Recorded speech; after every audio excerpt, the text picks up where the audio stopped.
Hey Cody, it's Mark. Your 9 to 5 isn't as safe as you think it is. You gotta get out of there.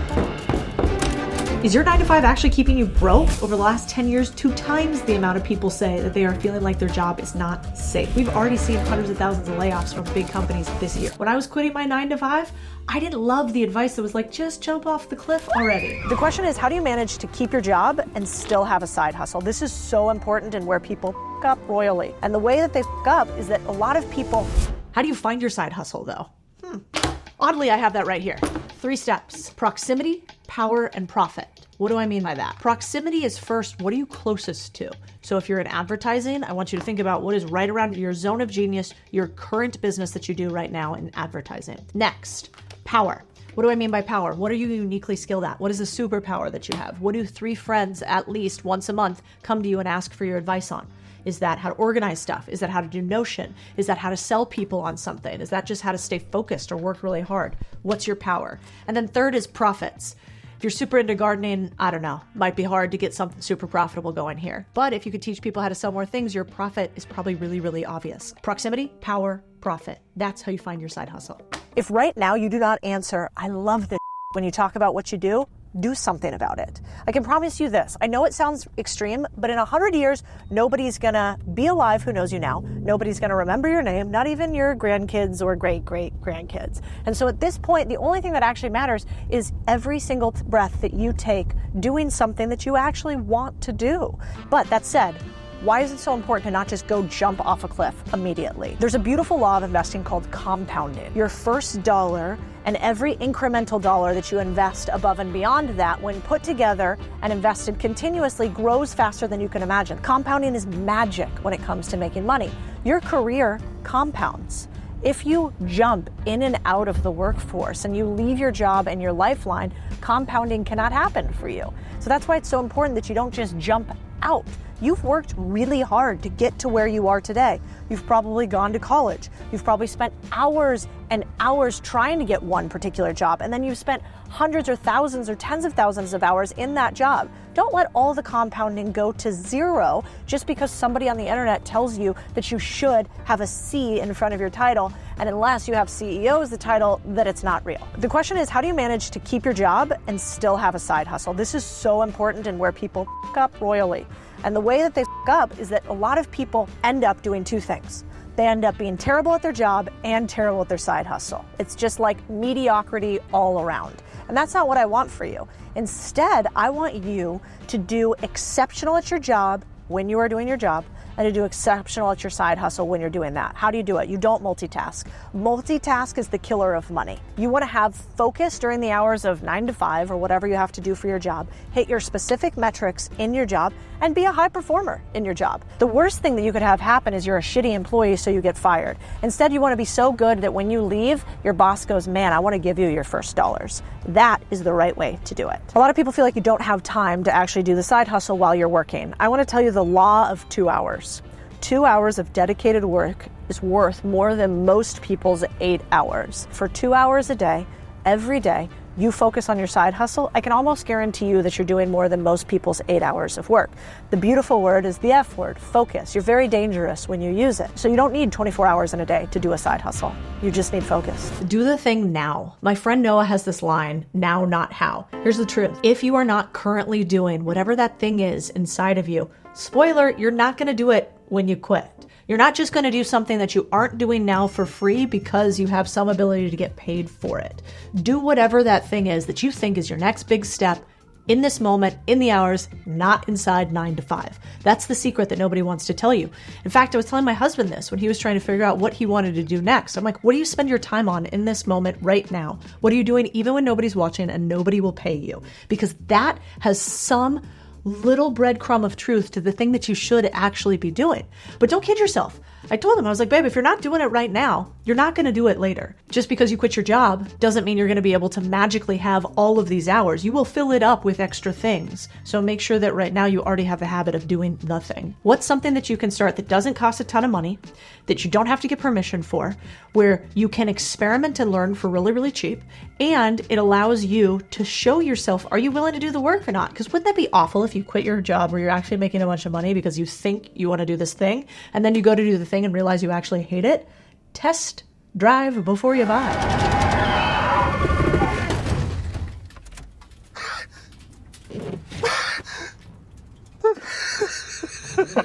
Going from 9 to 5, just scraping by, to owning and building your empire, that's the dream. And I get it. But what they don't tell you about becoming an owner and getting rich is some nights you sit up just thinking, what if I lost it all?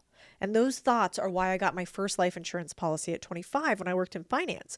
Life insurance is one of the best ways to help you protect what matters most. If you pass unexpectedly, with life insurance, the death benefit can help pay for your kids' college, your family's bills, even the mortgage. I remember the process being confusing, expensive, and ridiculously time-consuming. So we found a company that helps with that, Ethos. Yes, you want to make more money, but more importantly, you want to help protect the house. Here's how Ethos helps. It's 100% online. You answer a few health-related questions. You get a quote in a matter of minutes. That's it. No waiting weeks for an answer, no medical exams or blood tests for coverage, and amounts up to $2 million. According to Investopedia, rates can increase 8 to 10% each year. What are you waiting for? Lock in your rates today. Get your own personalized quote for free today by clicking on my link below. The internet's an awesome place if you never want to do anything to get advice from. So I remember I was talking with one of my colleagues back in the day, and she wanted to go start a business. And she's like, but first, I need to have like $5,000 in order to do it, because I have to get, this license. I have to put together this LLC. I've got to get this logo for it. I've got to get a website for it like this. I need to get a certification from this and that. And I was like, or you could just tell people with your mouth that you have a thing that you'd like to sell them and ask them if they'd like to buy it and get pre-orders from them before you even create the product. I'm like, the only thing that actually stopping most of us from starting a business is that we think we need a bunch of permissions, when in fact the beautiful part about businesses is they're totally permissionless to start, unless you're doing some crazy high-tech or crazy hard asset business. So in fact, all you need to start a business, I'm not the law or the IRS here. You don't even have to have a proper LLC structure and a website and a bunch of certificates to start a business. Like, you're tiny. The likelihood that it won't work out is high. So just start. Tell people that you want to sell them your consulting services on advertising right now. And hey, friend, would you buy it for $1,000 a month? And I give you 10 hours of services. And when they say yes, say, hey, can you pay me in cash and I'll take it for $750 and use that first $750 to create a website and then connect a Stripe account. Like, you don't have to do any of this up front. You don't even need a bank account to start. You could transact in cash. And then the second that you get one person to buy, you can do the bank account. Then you could do the LLC. Then you could do the website. But in the beginning, just get somebody to give you money for a service that you're going to offer them, with a service that's so good that they would feel dumb not taking you up on that offer. Your hobby is now spelled side hustle. What does that mean? It means you need to make a list right now of all the things you're not going to do in order to focus on the one big thing you should be doing, which is your side hustle. I want you to think about all the Game of Thrones binge watching you're not going to do. I want you to think about the Tuesday nights you're not going to go out with your friends. Because if you tell yourself the expectations that success will necessitate up front, then success will come and it won't be so painful. You will have already preconditioned yourself to be used to what it will take to win. Most people don't think about what they want to sacrifice. They only think about what they want. And so they wonder why their column of wants is so lacking when their sacrifices are also lacking. I have never once, in all my years of being in business, met somebody who is successful that has never sacrificed for a period of their life. Now, I think there's something called seasons. So you can have a season where you are in build mode that you are sacrificing. And then you can have a season where you are in enjoy mode and your sacrificing goes way down. Just realize which season are you in, and then you know what to wear. Building season, you're indoors, sweatpants, baby. Enjoying season, maybe you're getting dolled up and you're allowed to go out. This is something that nobody talks about, but it is the truth. So how do you know which one's a hobby and which one's a side hustle? First, I want to think about a hobby. Hobbies are typically things we do on a weekend, right? That's when you might go and race cars or paint or whatever the case may be. So think about it this way. Instead of just enjoying it on the weekend, can you in one weekend make $1,000 from it? If you can't make $1,000 in a weekend, it might just be a hobby and not a side hustle. Another thing that Lindsay brought up, which I really like, is hobbies are often used to unwind. Side hustles is where you want to grind. So you don't want to always turn your passion into a profit. You might just like gardening, but are you going to take all the joy out of gardening if you decide you need to grind on it? We got a list of 28 side hustles I like and how to utilize them to make some cash. Link below. Spend like What do I mean by that? I don't mean on all the fun things that you want to, that you might now spend from your salary. What I actually mean is I want you to think about the money in your pocket like a Silicon Valley investor. I want you to think about every single dollar that you give to your startup just like an investor would if they were going to invest in it. So your little business is going to be funded by you.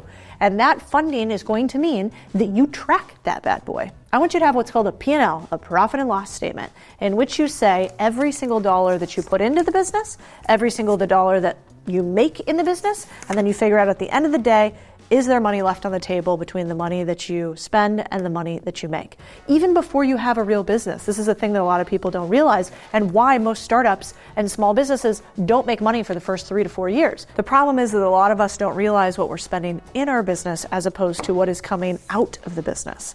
And so our P&L is actually just us bleeding assets into a business for years and years and years. You're not going to do that because you watch this video and you subscribe to this channel. I saw this statistic the other day that shocked me.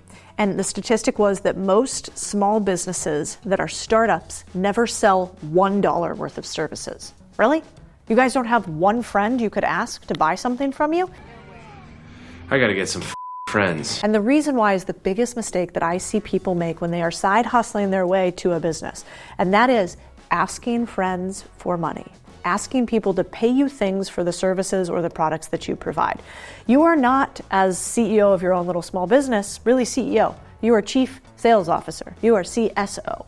And the difference between most businesses that win and startups that just bleed money and make you feel slightly better about yourself living in a totally miserable job is that that person or the founder actually asks for cash. So I had a friend, and this friend had a consulting business. And she was saying, I'm doing all of these hours. I'm like taking phone calls and helping people with their business, and I'm helping people search for businesses. And I was like, that's awesome. She's like, yeah, I have like more people than I can handle. I'm like, that's incredible. I'm like, how much money are you making? She's like, well, we're actually like really not making money yet. I'm like, come again? She's like, well, I'm doing a lot of this stuff for free. I said, that's not a business. That's a charity. And if you want to run a charity, that's great, but you have to still go fundraise from people to actually pay for the charity too. So the moral of the story is anything you do, you have to ask for cash. So do me a solid right now. In this exact moment. You could pause this video, you could write it down to do later. I want you to think about the small thing you're going to do on the side. And the first step is not writing your mission and vision. The first step is not determining what products you're going to offer and creating a beautiful landing page. The first step is you thinking of one person that you could sell your thing to and calling them up on the phone, walking over to them, sending them a text and saying, hey man, would you buy this? Don't let your mouth write a check you can't cash. This is a famous line about debt, in my opinion. The ultimate 4-letter word. Use debt for your startup or side hustle if you are into bankruptcy or getting your house taken from you or your car repossessed like this. I don't want you to use the highest risk version of capital because somebody at the end of the day is going to come to you and they're going to ask for their money back. At least with equity, you have reputational risk, but nobody comes and says, you better pay me back for that failed startup. That is not how banks operate, my friend. They are like that cousin Vinny of yours that gives you a little cash in a suitcase and says, I'm going to need it back in 3 months, and you better have it back in 3 months. That is what debt means, and most people don't understand that. The only way that I would ever use debt is if I was going to buy a business, and we use debt all the time for that. But that's because I already know what the business is making, if it's profitable or not, and it's not really a brand new business or startup. I think it's a mistake to use debt for anything else besides that. So let's say that your salary isn't big enough for you to start your business. Yeah, of course it's not, because nobody ever thinks that you have enough money to go and do the next thing. That's a totally blatant lie that you are telling yourself that I told myself. You do not need a set amount of money to start a business. Today, more than ever, I've never seen a phenomenon the same. There are more businesses that have been started in the past year than the past decade entirely if you start pre-2020. So think about that for a second. It's actually never been easier to start a business. You have so few excuses, actually. I think the real question you're asking here is, when should I feel comfortable enough to make the move? That's not actually about money, so let's not kid ourselves on that one. Don't quit. At which point you might be like, wait, what? And what I mean by that is not quite yet. What I mean is quit when you have enough cash flow to go all in. I don't know about you guys, but I don't want to live off of ramen and sleep on futons, and I don't think you actually have to do that to win in business over the long term. So I want you guys to have a metric that I use, which is my cash flow to needs ratio. I only want you to quit once you have determined that no matter what, this business can handle my absolute needs, which for me might be a latte that's nice and frothy, and might also be the ability to, take a vacation sometimes and never have to live with my parents again. Sorry, mom and dad. Everybody has their own cash needs, but I basically want you to put two numbers up on a spreadsheet or Word doc. Your first number is going to be what your monthly expenses are of the things that you absolutely have to have. And then the second one is I want you to put up a number of the cost of the business, so what it runs for you to build this thing each month, and I want you to combine those two numbers, and you are allowed to quit when your business covers that amount. Now, what'll actually happen is once your business starts rolling a little bit, you can feel somewhere in your gut the second that a side hustle becomes a business. There's something that happens there. And once that moment happens and it has momentum and you realize you have what's called product market fit, then you can leave. But I don't want you leaving before that, because a universe of dreams have died at the altar of I'm going to jump and go all in. The thing is, we actually never hear about those guys. We only hear from the people who have won continuously. If I had gone all in on I've actually never thought about this. My first side hustle, selling South, basically bombed. My second business that I bought and built, Threads Refined, made basically no money. If I had left my corporate 9-to-5, I would have left tens of millions of dollars in both money made and also skills and experiences learned on the table. I would have left millions of dollars. But we only hear from the people who it worked out for. For every Jeff Bezos in his garage, Steve Jobs in his garage, there's 5,000 people who, yes, they lived in their mother's basement and they actually never left, because 45% of our generation is still living in their parents' basement. So don't feel bad and pressured by the winners, because they have winner's bias. They forget what it's like when you're losing or you haven't quite hit it yet. Ignore that. Don't quit. I actually mean it this time. Most people probably should not be an owner. I want you to make sure you're not just watching too many people like me, the Hormozis, MFM on the internet, and deciding that you need to be in charge. Because here's what in charge means. It means sleepless nights. It means a lot of risk. It means missing out on things. It means failing. And that is just not for everybody at every stage in your life, and that is perfectly fucking okay. So maybe don't quit.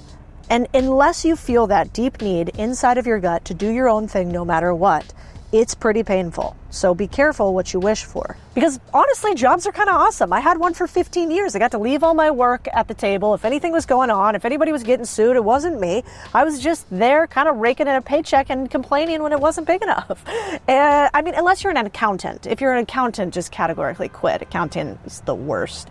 But anything besides that, I think there is a reason why a lot of people stay in jobs, because it's awesome if you don't have an insufferable boss, if you like your team, if you believe in the mission, and if you are building something bigger than yourself. I think too many people quit too fast. It's almost like how you need to go lift weights, because then you get calluses on your palms, so you're not like a little marshmallow, right? You can lift heavier and heavier because you build up tolerance. That's why the best jobs that you can have actually are ones with really tough, really hard and high standard bosses. For instance, one of the CEOs I hired, his name's Bobby, and he was telling me about a story that he experienced when he was at American Express, and he was presenting out doing a huge partnership deal between like American Express or Stripe or something, $1 billion transaction, and he thought he killed the presentation.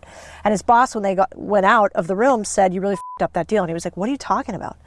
And he's like, they couldn't tell how nervous you were, but I could, because underneath the table you were shaking your foot like this the entire time, even though up front you were like this. He goes, "Now imagine they could see your foot shaking like that. What a tell would you have?" And, when I heard that story first, I thought, that's a little ridiculous. That's like a tiny little thing that he did wrong. But having a boss that is that exacting in standards means that you get better because they pay attention. So maybe you shouldn't actually quit. Whatever you do next should terrify you. Small idea, stay employed. Big idea, go take a risk. But you don't have to jump off of a cliff to do it. Oh, watch this next video. It'll help you. I kind of hate the word side hustle. If you're going to do it, do it. Side piece, side hustle. Nobody likes either of those words, especially if you're the person that they're talking about. You're calling your business little. Do you think your business is going to get big while you do that? If you say it's a small blog, if you say it's a small side hustle, you think all of a sudden that's going to turn into something that makes you millions? Probably not. You have to change your mind about what it's going to be before it changes its mind to be that thing. So give it some words of affirmation. Call it your business. It's not a side hustle.